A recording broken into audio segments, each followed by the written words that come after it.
Let's get ready to rumble.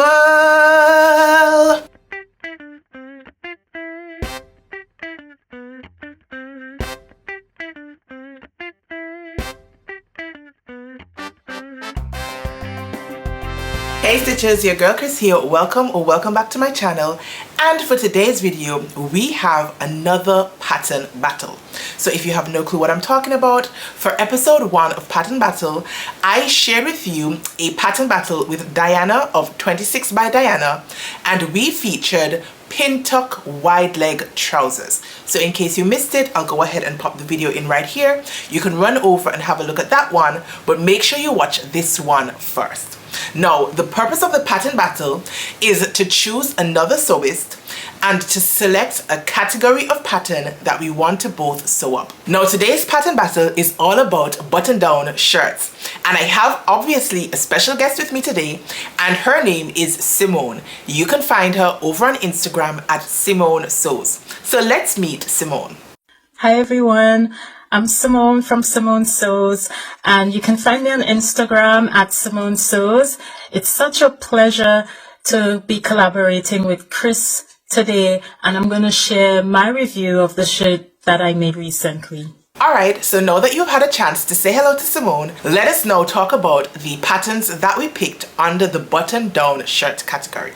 So I am actually wearing my button-down shirt today, and it is the Grainline Archer button-up. I chose this pattern because it is a classic button-down shirt, and I don't think you can ever have too many classic button-downs in your wardrobe, especially if, like me, you work in an office environment. It just so happened that I'm also working on the Whole 30 Fabric Challenge hosted by Pink Mimosa by Jacinta over on Instagram, the purpose of which is to sew up 30 yards of fabric before you purchase any more fabric or any notions. I did share a full video here on the channel featuring my plans for this challenge, and you can run on over and check it out right here. Now, as part of that challenge, I decided I wanted to make 3 mini collections, one being a blue and green collection. Hint, hint. Now, with that collection in mind, I had ordered this fabric that I'm wearing today, and I thought it would have been perfect for the button-down shirt.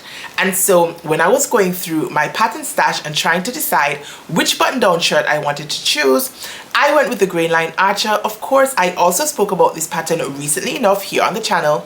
I think I was sharing my top 5 button-down shirts, and this Grainline Archer fell in the mix. And so I thought it would have been perfect to use this pattern for this pattern battle. Now, the Grainline Archer does come in 2 different views. I think view A is a classic button-down shirt, and then for view B, there's a little difference with your back. Instead of having a regular shirt back, there is a yoke section and then a gathered portion for your lower back piece. I'll go ahead and drop the line drawings in right here so that you can check out the differences. I chose for this project to make view A, which is the classic button-down shirt. Now that you know why I chose my pattern, let's go ahead and find out what pattern Simone chose to work with. So the pattern that I chose was Simplicity 3032, and I did view B. This pattern was released in the fall from Simplicity, and was in their most recent fall collection. And I fell in love with the pussy bow. I don't have a shirt that has a pussy bow, so I wanted to try that. And I loved how view B had the elastic sleeve at the end. So those 2 main things is what got me into this pattern and adding it to my pattern haul for the fall. Ooh, Simone. I love Simone's pattern choice. I do not own a pussy bow blouse in my wardrobe at all, I don't think. And after seeing how beautiful Simone's shirt turned out, I might have to go ahead and follow my girl. Alright, so now we're moving on to fabric. Let's talk fabric. So for my button-down shirt, I chose to use a cotton poplin fabric, which is this fabric right here, and I actually got it from Minerva. Now, you guys might already know that I am a Minerva brand ambassador. I'll go ahead and leave my affiliate code on the screen. Just in case you were thinking about picking up some goodies from Minerva, I would definitely encourage you to go ahead and use my affiliate discount. Now, the discount does save you 10% off all of your purchases, and it does allow me to gain just a very small commission that goes right back into running this channel. So as I was saying, I chose a cotton poplin for my project. Now I went ahead and chose a cotton poplin because I thought that the stability of this fabric gives way quite nicely to a button-down shirt. Now for a button-down shirt, especially a classic button-down shirt, you feature your cuffs, your collar stand, your collar, and in some cases a button placket. And I just feel like a sturdy fabric like a cotton poplin just is perfect to help these details shine. Look at how crisp my collar is, you guys. I really am so pleased with how my shirt turned out. And again, it is because I chose a cotton poplin. Now I'm pretty sure I could have used something a lot lighter and a lot drapier, like maybe a linen viscose, perhaps even a rayon challis, but those fabrics are a little bit more tricky to work with, and it means that I would have ended up with a more relaxed fit, and my collar would not have been as crisp and sharp as it is in this cotton poplin fabric. So let's find out what fabric Simone opted to use for her shirt. In terms of the suggested fabrics, the fabrics are chambray, cotton blends, denim, and poplin. I was a little bit of a rebel. I didn't do any of those. What I did was a matte satin fabric, this leopard print that you see here. I found it in the clearance section at my nearest fabric store, and I was really excited when I saw it. I don't have a shirt in leopard print for my fall wardrobe, so I was so excited to see it, and I knew that it would be a perfect match for this pattern.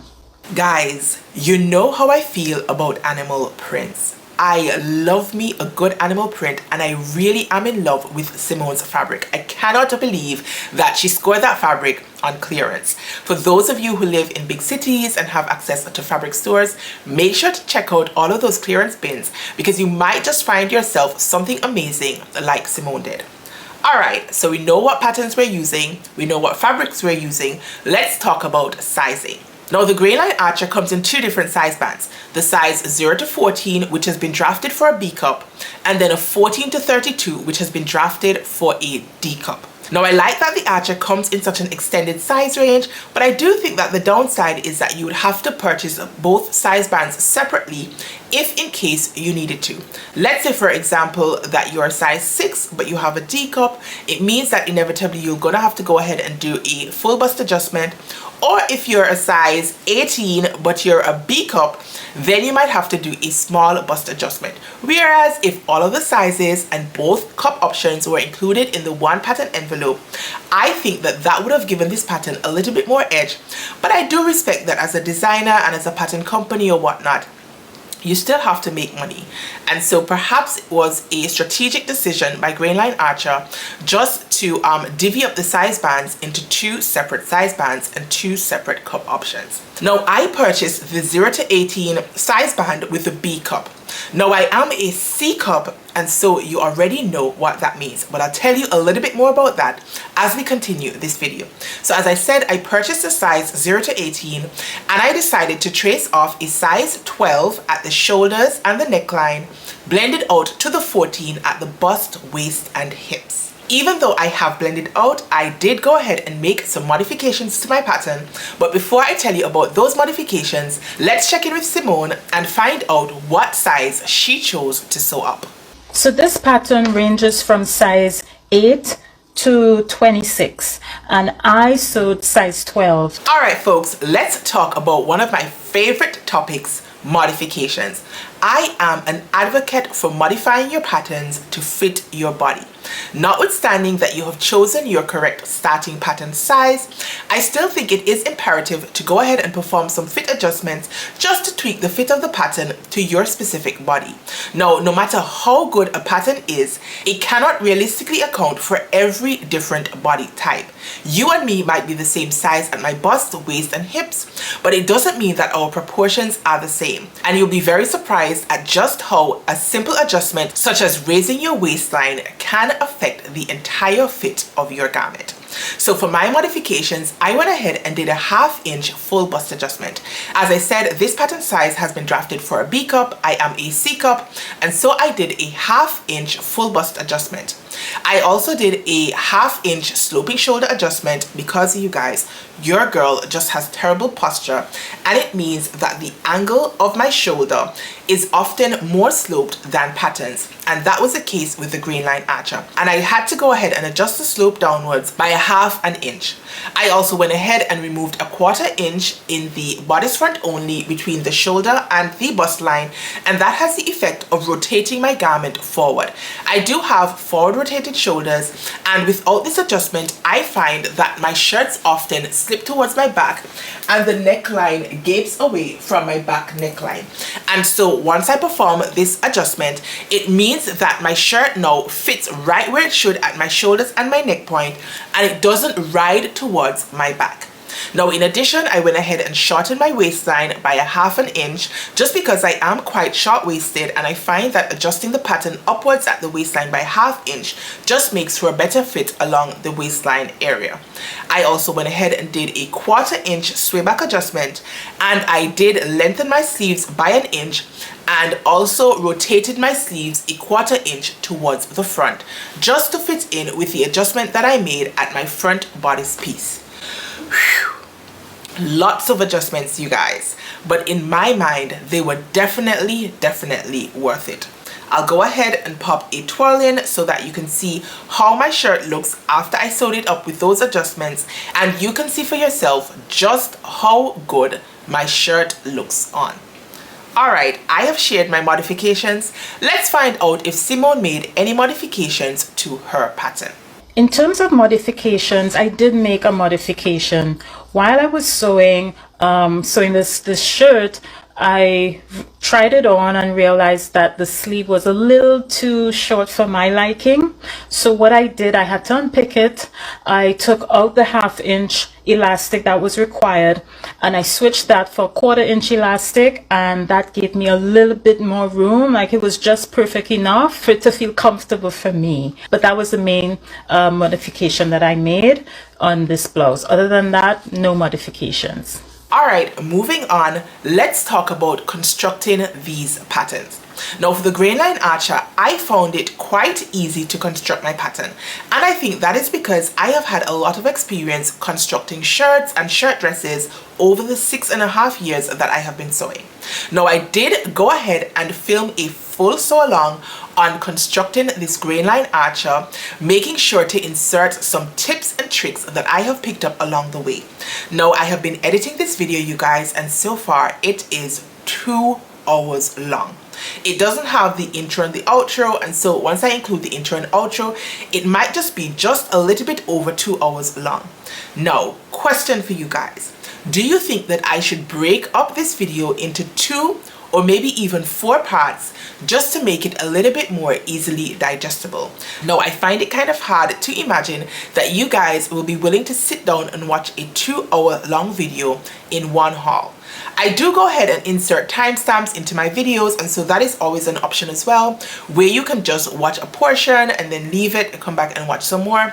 But I really want to know what you guys think about the presentation of that sew along. I really do think that it is a good sew along, and I do think it would be beneficial even to those of you who have been sewing for a long time. I did include, as I said, some tips and tricks that I have picked up along the way, and you guys, I think that they are really invaluable. Of course, once you watch that video, you'll be sure to go ahead and let me know. But in the meantime, please leave me a comment down below and let me know how you think I should go ahead and present that sew along video. It is not one of my sew with me videos that I have featured here on the channel before, which just shows like the behind the scenes construction of a pattern. This one, as I said, is a full detailed sew along for the Grainline Archer shirt. Alright, so for the construction, I found this shirt very easy to put together, but that is likely because I have had so much experience in constructing shirts. The instructions were quite comprehensive in my view and very easy to follow.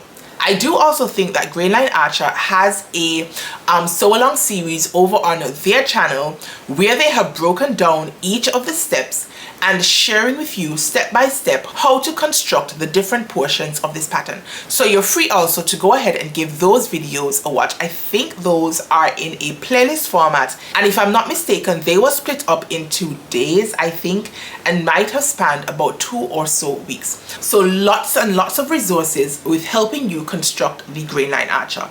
I will just put in that for my sew along, the tips and tricks that I'm sharing are not only specific to the Grainline Archer, but to any classic button-down shirt that you choose to sew up. So even if you're not interested in the Grainline Archer, but you are interested in a different button-down shirt, then I would still encourage you to give my video a watch. Alright, let's find out how Simone felt about constructing her pattern. Okay, so tips for construction. Make sure and mark your notches and dots clearly. You really need them for when you do a run by the neckline and attaching those dots close to the placket, and just to make sure things line up evenly, you need your notches and dots for that. My other tip is, if you're being a rebel like me and you're trying to use a different fabric than what is suggested on the pattern, I would clearly recommend to finish your edges before you start constructing everything together. I think that's the best way to avoid fraying while you're sewing, and I try to have that as a practice when I'm sewing with delicate fabrics. So those are my top 2 tips. Now, in terms of my final thoughts, I really like the Grainline Archer. You guys, the first time I made this pattern, I actually made it up 2 times back to back. That almost never ever happens. Since then, however, I had not sewn up the Grainline Archer, but I did keep the pattern hanging around in my stash, knowing full well that there would come a time when I wanted to sew this pattern again. And now, you guys, the time is ripe. Now, the one thing that I probably would do differently the next time is that I did lengthen my sleeves by 1 inch, because I do have quite long arms relative to the pattern. Now, I like where the sleeve ends, like when my arms are up, and it means that I have lots of length to roll up my sleeves. However, I find like when my arms are down, the shirt just hits right there at the joint of my thumb. Now, I feel like when I'm wearing my jackets, that is the desired length, right at the thumb point. And so I want my button-down shirt to be slightly shorter than that length. And so I might consider going back in and shortening the sleeves of this pattern by 1/2 inch. Remember, I said that I had lengthened the original sleeves by 1 inch, and I feel like it's fine for the most part. But just to improve the fitting just a touch, I think I can go back in and just remove 1/2 inch from that length. And I think once I have done that, then I would have the perfect sleeve length for my classic button-down shirt, which will make it a lot nicer and easier to wear underneath my blazers. Now, overall, if I were rating my pattern and my shirt, I think I would give this one a 9 out of 10. As I've been saying throughout this video, I am really pleased with how my shirt turned out, and it is just that little tweak that I want to go ahead and do to my sleeves, which resulted in me deducting a point from the perfect 10 out of 10 score. But I think a 9 out of 10 is a great score nonetheless, and so I would definitely recommend this pattern. I love that it comes in an extended size range. I love that they have at least catered to 2 different bust cup options. I love that there are some slight variations in the pattern envelope. Like I said, view B has the gathered back, and there are just a couple other differences between view A and view B that I had forgotten to mention. For example, there is a different cuff piece that has a straight cuff. This cuff has an angular shape right here where it meets at the crossover, but there is an option just to do a fully squared cuff, and there are also optional pockets. Now, I went ahead and put a pocket just on my right side, but I could have put one as well on my left side. I didn't feel like doing that. I wanted to just do one pocket on one side, but I do like that they have included the options for pockets, because you guys, I am a pocket girly. I love myself some pockets. Am I actually gonna use this pocket? Maybe just to slip a pen in if I'm rushing out to court or something like that. But other than that, not much is gonna end up in my pocket, but I like it anyway, and I'm happy that I have included it. Alright, so those were my final thoughts on the Grainline Archer. Let's skip on over to Simone and find out how she rates her pussy bow button-down shirt. Since this was my first shirt that I've ever made, yes, I did come across a challenge, and that challenge was attaching the pussy bow around the neckline. What I did, and I sewed it really slowly, I started from the center back here, and I sewed all the way to the front, and I did that on each side to make sure that it comes out evenly. Not sure if I was quite successful doing that, but I think I got it as close as possible. Like again, I said, it's my first shirt, so for me, progress is better than perfection. So I would definitely make this shirt again. I rate it 9 out of 10. I think things that I would change about it for my next sewing is that, yes, I would lengthen the sleeves a little bit. I realized that I think I probably generally have longer arms for my body, so I will make a longer sleeve length next time, so I could add the 1/2 inch elastic. And I think I will try view C, and I think also I will use like a cotton blend fabric, so it will, you know, really make that pussy bow stand out. Those are the things I'll do for my next the next time I make this shirt. All right, you guys, there you had it. 2 different reviews of 2 different button-down shirts. So it really just depends on the aesthetic that you are going for. Whether you will want to make a classic button-down shirt as I did, or whether you want to do something a little bit more fun and flirty like Simone's pussy bow blouse. Now be sure to go ahead and run on over to Instagram and give Simone a follow at Simone Sews, and please let her know that I sent you. If you enjoyed this video, go ahead and give me a thumbs up. Drop me some comments down below and let me know, what do you think of the shirts that we sewed up? Do you prefer one over the other? Are you inclined, if you have not yet purchased any of these 2 patterns, to go ahead and purchase them? Or whether you have your eyes on any other button-down shirt pattern, drop them down below and share them. I'm always interested in checking out new patterns, and I'm sure that some of my other viewers will also like to go pattern hunting for button-down shirt patterns. So leave all of the information down below in the comment section. If you have gotten this far and you're not yet a subscriber, then please consider hitting that subscribe button and turning your notification bell on your way out. Now you guys, that is all I needed to share with you for this episode of Pattern Battle, and until next time, stay calm, stay cool, stay safe, and absolutely keep sewing. Peace.